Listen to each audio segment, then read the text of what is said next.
আচ্ছা, আপনাদের বউ আছে কার কার একটু হাত তুলেন তো। আচ্ছা আচ্ছা আচ্ছা, হাত নামান, হাত নামান। আপনাদের বউ নাই, খুব কষ্টে আছেন কারা, একটু হাত তোলেন। আচ্ছা, আপনাদের কারো বউ নাই? এ আমি বিশ্বাস করি না। মিথ্যা না সত্যি? আয় রে আব্বা, বোঝে না রে, যে ছেলের বিয়ের বয়স হয়ে গেছে। হ্যাঁ, আমার মনে হয় যে এবার শীতকাল যুবকদেরকে বিয়ে দিয়ে একমাত্র শীত দূর করা সম্ভব হবে যুবক ভাই। আমার আব্বা জানদেরকে পায়ে হাত রেখে বলছি, আব্বা জান, আপনি যদি আপনার ছেলেকে সঠিক সময়ে বিয়ে না দেন, আপনার ছেলে যত ঘাটে পানি খাবে প্রত্যেকটার দায়ভার কিয়ামতে আপনাকে বহন করতে হবে আব্বা জান।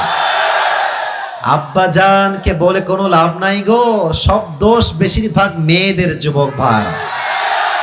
তুমি মেয়েকে বিয়ে করবা, মেয়ে বলবে যে টাকা আছে, সরকারি চাকরি আছে তোমার। আর কিছু কিছু মেয়ে তো সরকারি চাকরি পাইলে টাকলার সঙ্গে বিয়ের পিড়িতে বসে যায়। আর পেশা হি সব কুছ হ্যায় মেরে দোস্ত।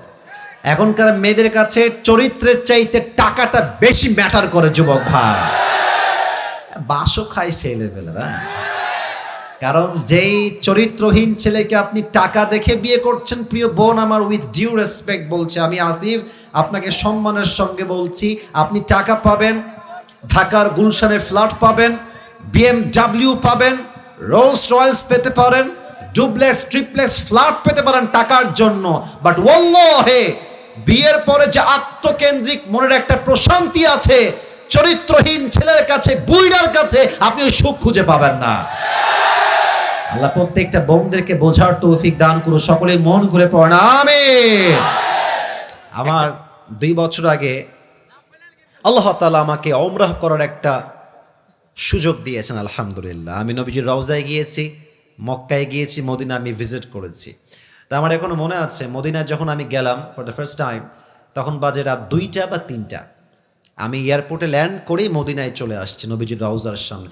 নবীজির রওজার সামনে ঘুমালাম, দ্বিতীয় দিন বাদ এশার ঘুমায় গেলাম, এশার নামাজ পড়ে।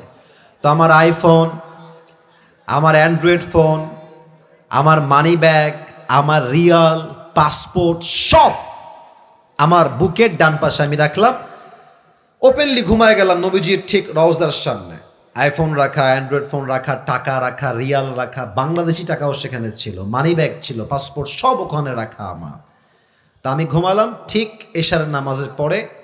ভেবেছিলাম তাহাজ্জুদ পড়বো উঠে, বাট এত শান্তির ঘুম নবীজির রওজার সামনে এসেছে, আমার ওই ফজর আজানের সময়ই ঘুম ভেঙেছে। তো আমি যখন ঘুম থেকে উঠে ঠাস করে উঠছে লাফ দিয়ে, তো দেখছি যে আমার আইফোন যেখানে ছিল ওখানেই আছে, টাকা টাকার জায়গায় আছে, ওয়ালেটের জায়গায় আছে, রিয়ালের জায়গায় আছে, পাসপোর্টের জায়গাতেই আছে। আমার তখন মনে হলো যে কোথায় আইফোন, আমাদের দেশে আন্ডারপ্যান্ট রেখে ঘুমালেও দেখবেন চুরি হয়ে গেছে। তো সৌদি আরবে আল্লাহর কোরআনের সব আইন কায়েম হয় নাই, কিছুটা আইন কায়েম হয়েছে। সৌদি আরবে এই নিয়ম আছে, ওয়াসারিকু ওয়াসারিকাতু ফাকতাউ আইদিয়াহুমা জাযাআম বিমা কাসাবা নাকালাম মিনাল্লাহ। যদি কেউ চুরি করে ফেলে, সঙ্গে সঙ্গে cut down his right hand, হাত কেটে ফেলো। এই জন্য সৌদিতে অন্য পৃথিবীর প্রত্যেকটা দেশের চাইতে চুরির সংখ্যা কম, শান্তি বেশি যুবক ভাইরা, ঠিক কিনা বলো? কয়েকটা আইন দিয়ে যদি দেশটা এত শান্তি হয়ে যায় কোরআন আইন দিয়ে, আমার তো বিশ্বাস যদি আগামীকাল এই দেশটা কোরআন দিয়ে চলতে শুরু হয়ে যায়, পুরো দেশের প্রত্যেকটা ইঞ্চি ইঞ্চি মাটি কোরআনের মাটি হয়ে যাবে জিনাদার ভাইরা। আল্লাহ এই দেশটা আমাদের সবাইকে দেখার তৌফিক দান করুন, পড়া আমিন। না, জোরে বলুন সবাই আমিন। একটা কোরআন নিয়ে আসতে হবে, একটা কোরআন লাগবে আমার এখানে, খুবই ফাস্ট নিয়ে আসেন। আমরা 3টে তাকবীর দিব সবাই মিলে। প্রথম তাকবীর দিবেন আমার প্রিয় বিবাহিত ভাইয়েরা, দ্বিতীয় তাকবীর দিবেন আমার প্রিয় সিঙ্গেল ভাইয়েরা। আমি দেখতে চাই হু ইজ মোর পাওয়ারফুল, কার শক্তি কত বেশি। বিবাহিত ভাইয়েরা একটা কাশি দেন, স্লোগানে বেশি জোর পাইনি, আর একবার কাশি দেন বিবাহিত ভাইয়েরা। দেখা যাক কারা পারে। বিবাহিত ভাইরা, it's time for the married people. বিবাহিত ভাইরা তাকবীর দেন সবাই। লিল্লাহি তাকবীর। মোটামুটি চলে, খুব বেশি একটা ভালো না।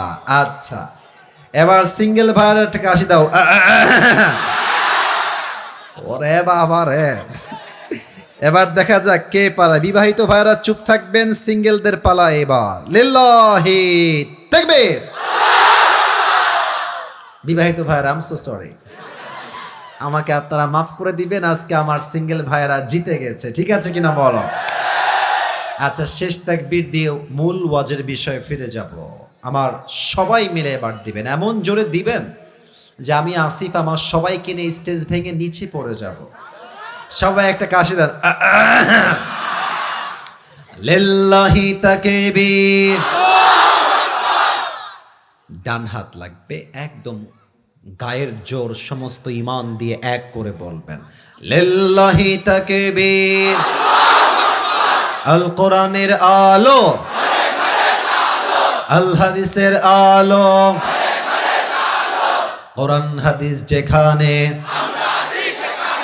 আলেম ওলামা যেখানে,